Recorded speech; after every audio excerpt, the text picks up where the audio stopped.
ஒரு மாநிலத்தின் உண்மையான முன்னேற்றம் என்பது அதன் பொருளாதார வளர்ச்சியால் மட்டுமல்ல, பெண் கல்வி, வேலைவாய்ப்பு, மருத்துவம், வணிகம் மற்றும் சமூக வாழ்வின் அனைத்து தளங்களிலும் சுதந்திரமாகவும் பாதுகாப்பாகவும் பங்கேற்கும் வாய்ப்புகளாலும் அளவிடப்படுகிறது. மகளிரின் பயண சுதந்திரம் அவர்களின் பொருளாதார சுதந்திரத்திற்கும் குடும்பங்களின் முன்னேற்றத்திற்கும் அடித்தளமாக இருக்கிறது. தற்போது செயல்படுத்தப்பட்டு வரும் மகளிர் கட்டணமில்லா பயண திட்டத்தில் மாநகரம், நகர்ப்புறங்களில் சாதாரண மற்றும் மலைப்பகுதி பேருந்துகளில் 40 கிலோமீட்டர் வரை மட்டுமே பயணம் செய்ய அனுமதிக்கப்பட்டு வருகிறது. எக்ஸ்பிரஸ், எல்எஸ்எஸ், டீலக்ஸ் பேருந்துகள் மற்றும் புறநகர் பேருந்துகளில் கட்டணமில்லா பயணம் அனுமதிக்கப்படுவதில்லை. தமிழ்நாட்டின் எந்த பகுதியிலும் வசிக்கும் ஒரு மகளிரும் போக்குவரத்து கட்டணத்தால் தமது வாய்ப்புகளை இழக்கக்கூடாது என்ற சமூக நீதி சிந்தனையை இவ்வரசு முதன்மையாக கொண்டுள்ளது. இதனை கருத்தில் கொண்டு மகளிர் கட்டணமில்லா பயண திட்டத்தை விரிவுபடுத்தி பெருமளவில் பயனளித்திடும் விதமாக வெற்றி பயணம் என்ற பெயரில் தேசத்தந்தை மகாத்மா காந்தியடிகளின் பிறந்த நாளான அக்டோபர் 2ஆம் தேதி முதல் செயல்படுத்த அரசு முடிவு செய்துள்ளது.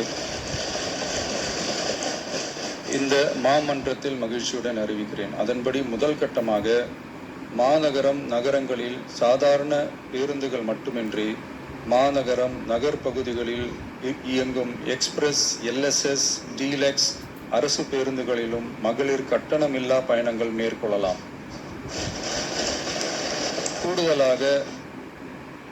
கூடுதலாக மாவட்டங்களுக்கிடையே பயணம் மேற்கொள்ள ஏதுவாக புறநகர் மற்றும் மலைப்பகுதிகளில் சாதாரண கட்டண பேருந்துகளிலும் மகளிர் கட்டணமில்லா பயணங்கள் மேற்கொள்ளலாம். பயன்பெற வருமான உச்சவரம்போ மற்றும் மேற்கொள்ள விரும்பும் பயண எண்ணிக்கையிலேயோ கட்டுப்பாடுகள் இல்லை. வெற்றி பயண திட்டம் இதர சேவைகளிலும் படிப்படியாக விரிவுபடுத்தப்படும். இதன் மூலம் மாநிலம் முழுவதும் மகளிருக்கான எளிதில் அணுகக்கூடிய பொது போக்குவரத்து வசதி பெருமளவில் கிடைக்கும். இதன் மூலம் மாணவிகள் தொலைதூரத்தில் உள்ள கல்லூரிகளுக்கு செல்லவும், பணியிடங்களுக்கு செல்லவும், மருத்துவம் மற்றும் அத்தியாவசிய சேவைகளுக்கும் கட்டணமின்றி பேருந்துகளில் பயணிக்க இயலும். மாண்புமிகு பேரவைத் தலைவர் அவர்களே, வெற்றி பயணம் என்பது கட்டணமில்லா ஒரு பேருந்து பயணம் மட்டுமல்ல, ஒரு மாணவியின் கல்வி, ஒரு தொழிலாளியின் வேலைவாய்ப்பு, ஒரு தாயின் குடும்ப பொறுப்பு, ஒரு தொழில் முனைவோரின் முன்னேற்றம் போன்றவற்றை உறுதி செய்யும் சமூக முதலீடாகும். தமிழ்நாட்டின் எந்த பகுதியில் வாழ்ந்தாலும் மகளிரின் இயக்க சுதந்திரத்திற்கும் பொருளாதார முன்னேற்றத்திற்கும் அரசு உறுதுணையாக இருக்கும். இத்திட்டத்தின் கீழ் திருநரும் டிரான்ஸ்ஜெண்டர் கட்டணமில்லா பயணங்கள் மேற்கொள்ளலாம். வெற்றி பயணம்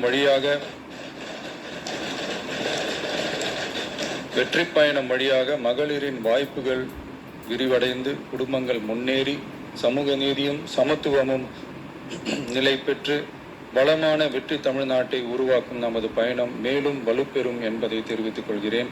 இத்திட்டத்தை செயல்படுத்துவதன் மூலம் ஆண்டுதோறும் தோராயமாக 6000 கோடி ரூபாய் செலவினம் ஏற்படும். நன்றி, வணக்கம்.